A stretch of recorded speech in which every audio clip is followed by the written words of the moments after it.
presentación. Buenas tardes. Gracias a Moderna por darme la ocasión de hablaros sobre los nuevos modelos económicos de desarrollo. Creo que es un reto que tenemos en estos momentos en todas las regiones europeas y creo que podemos aprender unos de otros a ese respecto.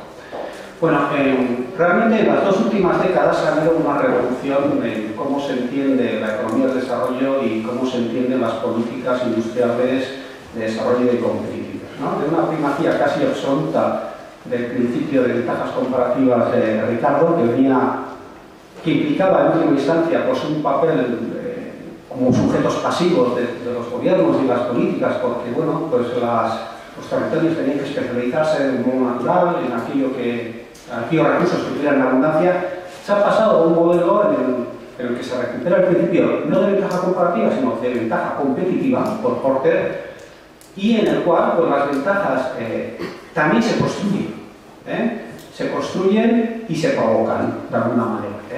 Esto es, no solo hay que mirar a las dotaciones actuales o ventajas actuales, sino también a las potenciales.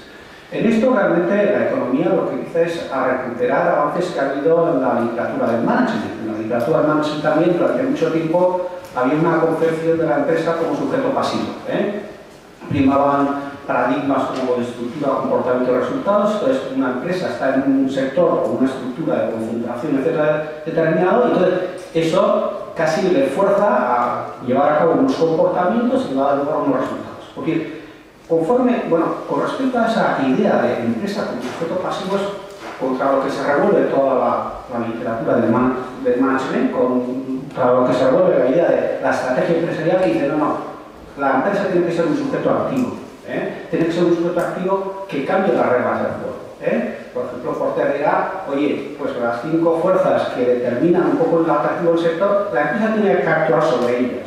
O también Porter dirá, incluso sobre la sociedad global, la empresa no tiene que dar, por supuesto, que el entorno general es dado, sino él tiene con una idea de ser value creation, de una creación de valor compartido, influir en el desarrollo de la sociedad, porque eso le va a permitir desarrollar ventajas competitivas, ¿no? Pues bien, hay una traslación, el propio Porter es uno de los agentes clave de traslación de esa idea de la estrategia del mundo de la empresa al mundo del territorio, y esa recuperación del concepto de hay que ser activos en el desarrollo en los territorios va ligado a un proceso de evolución. Esto es, las regiones en Europa y en el mundo empiezan a recobrar competencias, e incluso por parte de la Dirección General de Política Regional de la Comisión Europea, en los años 90 se lanza una llamada a todas las regiones de que pongan en marcha estrategias de desarrollo basadas en la innovación. Bien, pasados 20 años, cuando uno mira qué experiencias ha habido en las estrategias de desarrollo regional, la verdad, el panorama es un poco triste. Las regiones han ido a poner en marcha estrategias de desarrollo que copiaban miméticamente la anterior, todo era seguir modas, oye, pues todos vamos a ser los primeros en TICs, los primeros en BIOS, los primeros en nanos. Entonces, ante esa reconsideración hay en Europa una pensada de dejamos de impulsar políticas de desarrollo a nivel regional y tiramos solo, por ejemplo, de la excelencia, o es posible repensar las estrategias que se han llevado a cabo en Europa. Se opta por esta segunda y entonces se lanza el concepto de que hay que impulsar en las regiones europeas estrategias de especialización inteligente. Es más, se fija como condicionalidad ex ante para poder acceder a los fondos comunitarios que todas las regiones y todos los países diseñen una estrategia de especialización inteligente. ¿Y en qué consiste una estrategia de especialización inteligente? Bueno, todas las estrategias territoriales en última instancia son estrategias de transformación económica. Esto es, el desarrollo no es una cosa de mero crecimiento cuantitativo, cuánto crece el PIB, sino también es un cambio cualitativo, requiere un cambio en la composición de la estructura productiva de una sociedad. Entonces, una estrategia de especialización inteligente lo que está pidiendo a las regiones es que se transformen económicamente, que transformen su economía. ¿Basándose en qué? Pues bueno, en eso el concepto de especialización inteligente es un poco confuso, porque parece decir, oye, que te tienes que especializar. No. El concepto de especialización inteligente se crea diciendo, oye, tú tienes que concentrar tus apuestas, pero no para especializarte, sino para diversificar. A partir del concepto de validad relacional. Yo creo que hay dos rasgos fundamentales de esta nueva ola de estrategias de desarrollo económico en el concepto de especialización inteligente, que son, por un lado, una estrategia de especialización inteligente supone que hay que priorizar temática y verticalmente. Durante mucho tiempo parecía que solo había que aplicar políticas horizontales, ¿no? Pues bien, las estrategias de especialización inteligente les piden a los territorios que apuesten. Y apostar también significa renunciar, porque no se puede apostar por todo, ¿eh? Entonces, el primer rasgo es la estrategia de especialización inteligente. Hay que apostar. Apostar temática o verticalmente. Y el segundo rasgo es que esas apuestas no se pueden hacer solo por el gobierno. O sea, no pueden ser unas apuestas top-down, porque hoy día para apostar es tanto el conocimiento que se requiere, no solo económico, científico-tecnológico, de mercado, de entendimiento, etc., que hay que involucrar a todos los agentes. Y entonces, son necesarios procesos de descubrimiento emprendedor, en el que formen parte lo que hoy día se llama la cuádruple hélice. Tiene que estar el gobierno, tienen que estar las organizaciones de conocimiento, fundamentalmente las universidades, tienen que estar las empresas y tienen que estar la sociedad civil.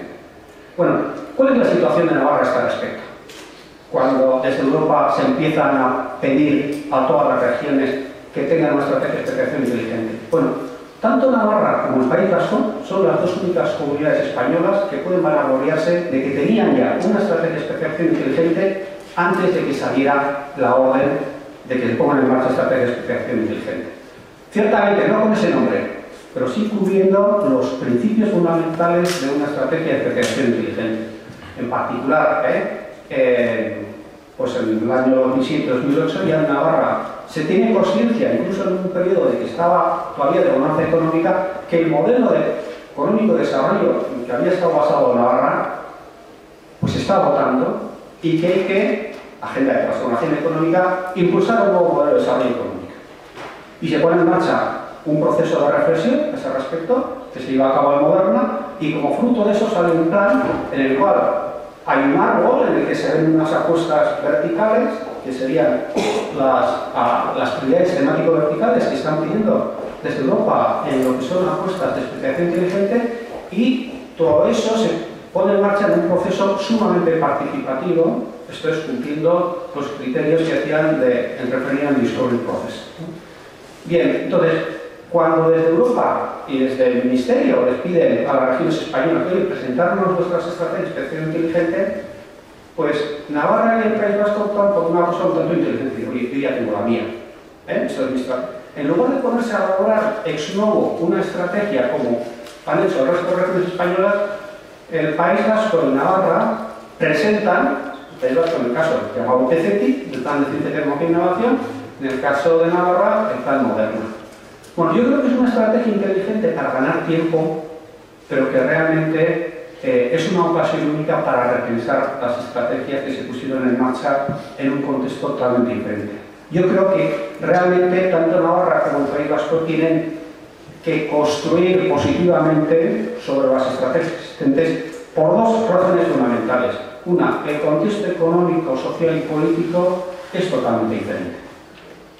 Por decirlo, en el País Vasco, por ejemplo, cosa que no hemos tenido tantos recortes, llega el nuevo gobierno del PNV y se encuentra que en presupuestos tiene 1.200 millones menos que el gobierno de Pachino.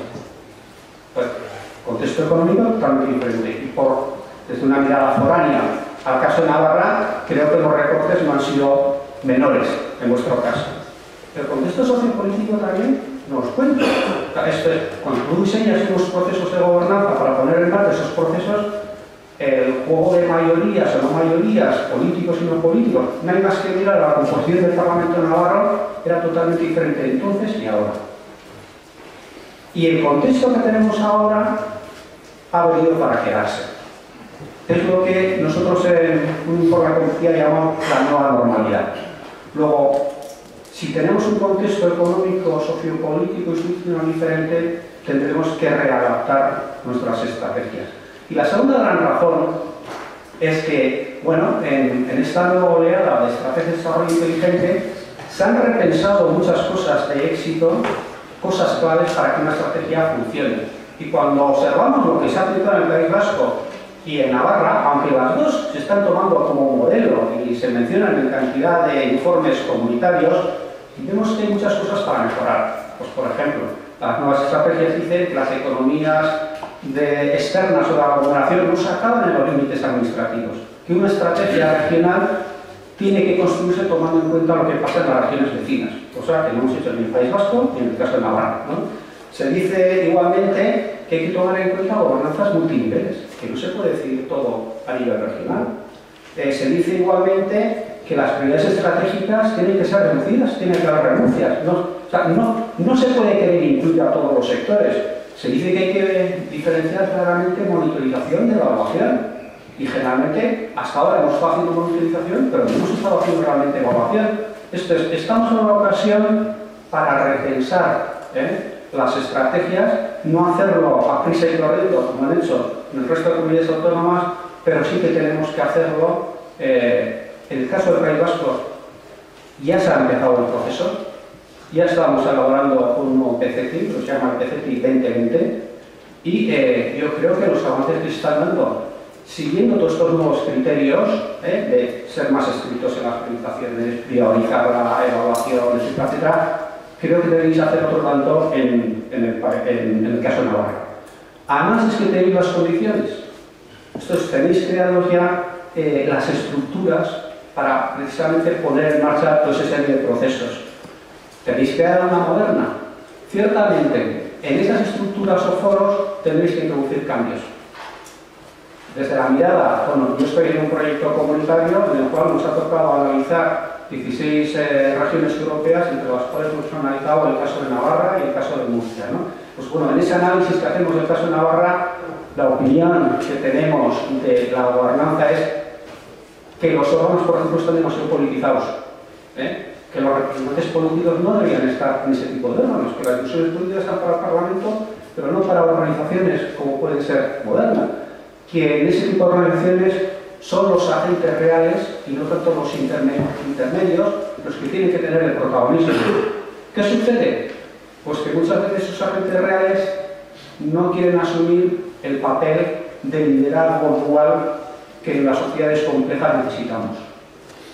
Esto es, una estrategia territorial es una estrategia que, aunque debe ser participativa, pues en última instancia puede ser una estrategia de orden y mando. Si tú no estás de acuerdo con la estrategia que hay en la empresa, el director comercial coge y se le despide. En un territorio nosotros no podemos despedir a nadie.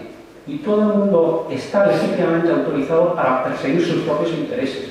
Esta universidad, este centro tecnológico, esta empresa. ¿Qué sucede?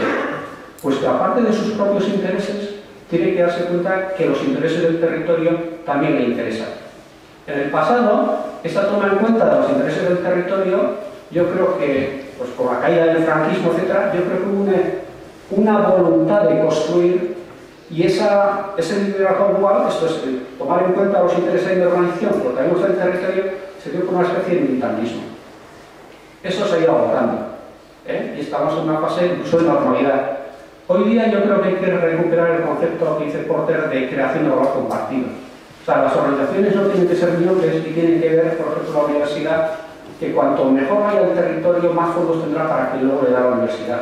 Que cuando más fondos tenga el territorio de una empresa, pues podrá tener unos mejores centros tecnológicos, unas mejores infraestructuras, etcétera, etcétera. Entonces, que la propia empresa, a todos los agentes, les interesa involucrarse activamente en el desarrollo de esa estrategia territorial.